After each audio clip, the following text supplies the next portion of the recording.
Assalamualaikum warahmatullahi wabarakatuh. A'udzubillahi minasyaitonir rajim. Bismillahirrahmanirrahim. Bersyukur kita kehadirat Allah Subhanahu wa taala dengan mengucapkan alhamdulillah akan segala nikmatnya, nikmat iman, Islam, khususnya dapatnya kita kembali memasuki bulan Ramadan.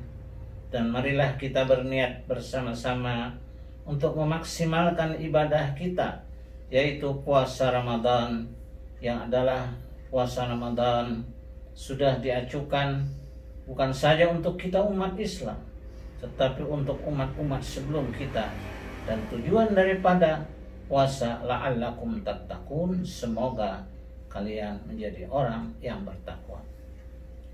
Pemirsa sekalian, kaum muslimin dan muslimat rahimakumullah, bulan puasa pada tahun ini ada sesuatu yang khas, di mana kita dihantui oleh wabah COVID-19 yang disebut dengan corona.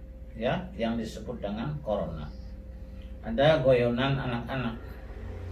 Katanya corona ini kalau yang kena itu laki-laki, mesti coronanya perempuan, jadi Mbak Rona. Mbak Rona. Tapi kalau yang kena itu perempuan, mesti coronanya laki-laki, jadi Kak Rona. Begitulah ada goyonan anak-anak. Kita bersama-sama berdoa kepada Allah Subhanahu wa taala dengan acuan-acuan yang diberikan oleh Rasulullah sallallahu alaihi wasallam untuk kita laksanakan.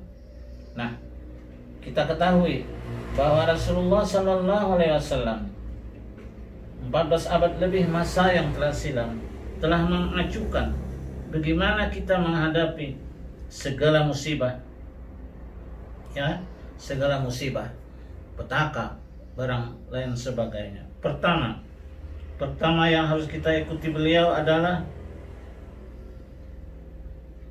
barang siapa yang membaca bismillahirrahmanirrahim la yadurru ma'asmi'i syai'un fil ardi wala fis sama bahwa sami'ul alim 3 kali di waktu pagi dan 3 kali di waktu petang, niscaya tidak ada sesuatu pun di langit dan di bumi yang bisa mengganggunya. Nah, ini betul-betul kita yakinkan akan sabda Rasulullah sallallahu alaihi wasallam ini.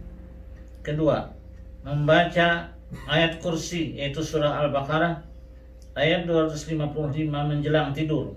Nah, ini kan yang kita kenal dengan Allahu la ilaha illa huwal hayyul qayyum.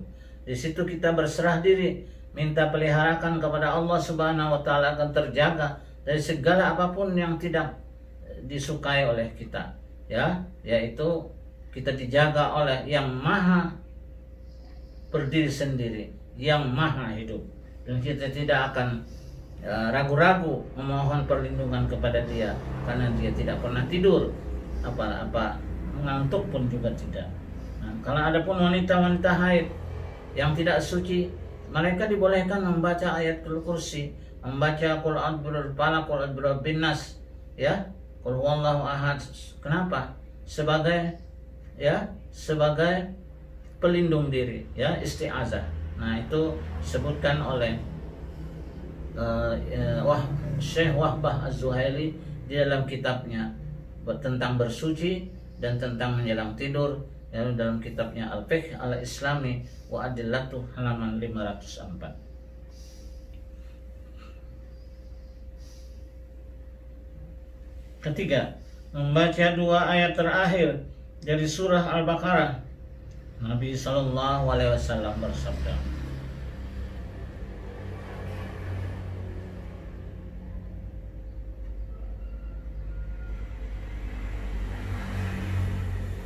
man qara'a sedataini akhirataini surat min suratil Baqarah atau kama qala Rasul bilailatin kafata. Barang siapa yang membaca 2 ayat terakhir dari surah Al-Baqarah pada malamnya, niscaya dengan kedua ayat ini mencegahnya dari segala kejahatan. Hadis riwayat Bukhari dan Muslim. Makanya oleh sebab itu kalau kita di waktu subuh sesudah selesai sembahyang, di waktu maghrib sesudah selesai sembahyang, kita membaca wirid yang kita kenal dengan istilah wirid panjang, karena di situ akan dibaca ayatul kursi dan juga dibaca amanar Rasul tadi. Hadis riwayat Bukhari Muslim. Keempat, membaca surah Al-Ikhlas dan Mu'awwizatain. Seorang sahabat bernama Abdullah bin Hubaib disuruh oleh Nabi sallallahu alaihi wasallam, "Qul," katakan olehmu. Hubaib bertanya, "Ya Rasulullah, apa yang harus aku katakan?" Ujar Rasul, "Qul," katakan olehmu, "Qul huwallahu ahad, qul a'udzu birabbil falaq, dan qul a'udzu birabbin nas, takfika min kulli syarrin." Ucapkan olehmu wallahu ahad dan qul a'udzu birabbil falaq, qul a'udzu birabbin nas 3 kali setiap pagi dan setiap petang. Niscaya kamu terpelihara dari segala sesuatu yang tidak baik. Hadis riwayat Tirmidzi. Nah, ini seyogyanya kita pertimbangkan. Dan apabila kita ingin keluar rumah, sebaiknya selalulah memelihara wudhu, karena itu akan memelihara diri kita dari segala yang tidak baik. Nah, bismillah, dan katakan bismillah tawakkaltu 'alallah la haula wala quwwata illa billahil aliyyil azim. Keenam, membaca akhir ayat surah Al-Hasyr. Nabi sallallahu alaihi wasallam bersabda, barang siapa membaca A'udzubillahi samii'il 'aliim minasyaitonir rajim 3 kali, kemudian membaca 3 ayat daripada surah Al-Hasyr, wallahu allazi la ilaha illa huwa alimul ghaibi wasyahadah war rahmanur rahim, wallahu allazi la ilaha illa huwal malikul quddusus salamul mu'min al muhaiminul azizul jabbarul mutakabbir, subhanallahi amma yusyrikun, wallahu khaliqul bari'ul musawwirul asmaul husna, yusabbihu lahu ma bis samawati wa huwal azizul hakim. Nah, sebaiknya kita hafal ayat-ayat ini sehingga kita tidak susah-susah membuka Quran untuk membaca ayat-ayat ini, ya. Ketika kita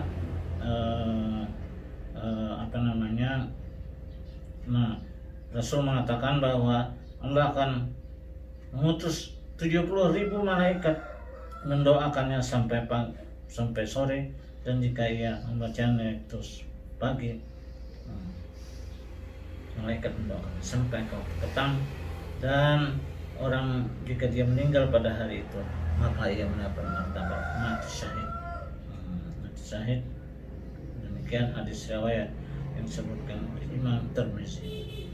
Nah, maka oleh sebab itu sehubungan dengan ini ayatul kursi itu sebaiknya menurut guru saya di Mekah Al-Mukarramah, Kayak Haji Husni Tamrin Al-Jubri dan Syekh Abdul Rahim Jamaluddin, bahwa kita membacanya itu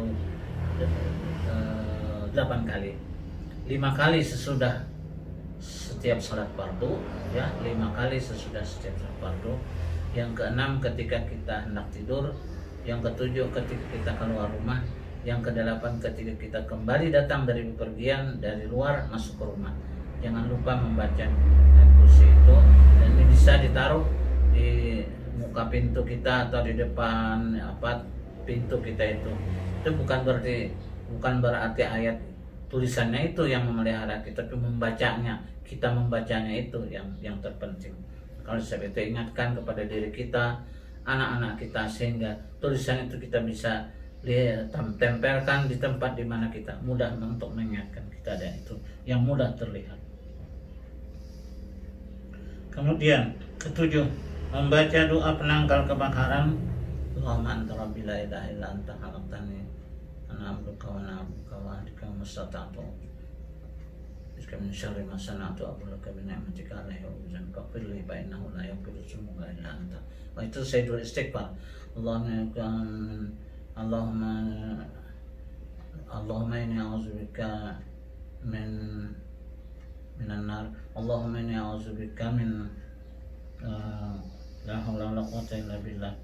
Allahumma anta rabbi la ilaha illa anta alaika tawakkaltu wa anta rabbul arsyil azim. Masya Allah kan ona lam yasha lam yakun. La haula wala quwwata illa billahil aliyil azim. A'lamu anna Allah ala kulli syai'in qadir wa anna Allah qad ahata bi kulli syai'in. A'udzu min syarri nafsi min syarri kulli dabbatin anta akhidhu min nasyati inna rabbi laghafurun ala siratin mustaqim. Nah, ayat ini selalu diamalkan oleh Abu Darda, ya, mana pada suatu hari di kawasan di mana tempat tinggal Abu Darda semua pada terbakar kecuali rumah Abu Darda. Nah, jadi ujar para sahabat, wahai Abu Darda, kenapa kamu berani mengatakan rumah kamu tidak terbakar? Ya, aku mendengar kata Rasulullah SAW, siapa yang mengamalkan ini pada setiap malam saya terpelihara pada segala kebakaran. Kemudian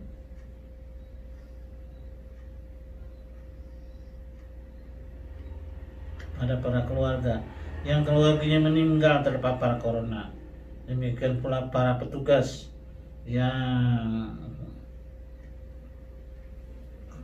kesehatan, ya.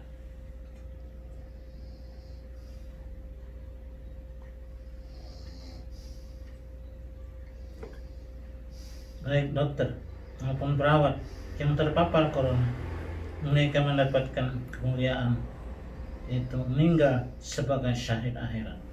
Dan para keluarga yang ditinggal, ya, para keluarga yang ditinggal, tangkallah kesedihan dengan membanyak-banyak membaca doa, ya Hayyu ya Qayyum birahmatika nastaghits, wahai yang maha hidup dan maha berdiri sendiri, dengan rahmat Allah engkau memberi kami pertolongan. Pemirsa sekalian, kepada semua kita umat Islam, dekatkan diri kepada Allah dengan banyak berdoa, ya, banyak-banyak berdoa. Bacalah surah Yasin pada setiap malam berikut doanya, di mana doa itu kita minta pertolongan kepada Allah dari segala kejahatan, petaka, wabah, termasuk apa yang disebut dengan corona terhadap umat Islam dimanapun berada di permukaan bumi ini. Semoga Allah pelihara mereka dan purnakan hubungan dengan Allah dengan melaksanakan ibadah mahdoh, itu khususnya puasa, dan hubungan dengan sesama manusia itu dengan silaturahim, dengan banyak bersedekah. Nah, kita sekarang melaksanakan ibadah puasa. Semoga puasa kayak dapat kita isi dengan berbagai kebajikan, khususnya bacaan-bacaan ayat-ayat suci Al-Quran, selawat, dan kemudian juga doa-doa. Nah, mudah-mudahan demikian. Dan doa yang itu doa kita minta dihindarkan umat Islam ini dari corona dimanapun mereka berada, ya. Kemudian daripada itu, semoga Allah Subhanahu wa Ta'ala membimbing kita dapat mengisi ibadah Ramadan kita ini dengan kebaikan-kebaikan. Nah, inilah yang dianjurkan oleh Rasulullah, fastaksiru fihi min arba'i khisalin, perbanyak olehmu 4 perkara, islataini lataini tardawna bihi rabbakum, 2 perkara yang dapat membuat Tuhan redha kepadamu, wa islataini lataini lagi naan pembihima, dan 2 hal yang kamu boleh mau tidak mau harus kamu lakukan, itu kamu minta surga dan kamu minta jauhkan daripada neraka. Nah, inilah pemirsa sekalian yang selalu kita baca doa pada waktu kita menjelang berbuka. Asyhadu an la ilaha illallah, astaghfirullah, as'alukal jannata wa a'udzubika minan nar. Asyhadu an la ilaha illallah, astaghfirullah, as'alukal jannata wa a'udzubika minan nar. Allahumma innaka afuwun karim tuhibbul afwa fa'fu anna ya karim ya azim. Ilahi la ilaha ghairu antal azim la yaghfiru dzambal azim illa al azim. Ini doa kita menjelang kita berbuka. Nah, pertama, kita di dalam bulan Ramadan memperbanyak istighfar, introspeksi diri kita. Tahun yang lalu apa mungkin kemaksiatan, katakanlah dosa yang terlanjur oleh kita, telah terlakukan oleh kita, banyak-banyaklah bertaubat. Astagfirullahaladzim.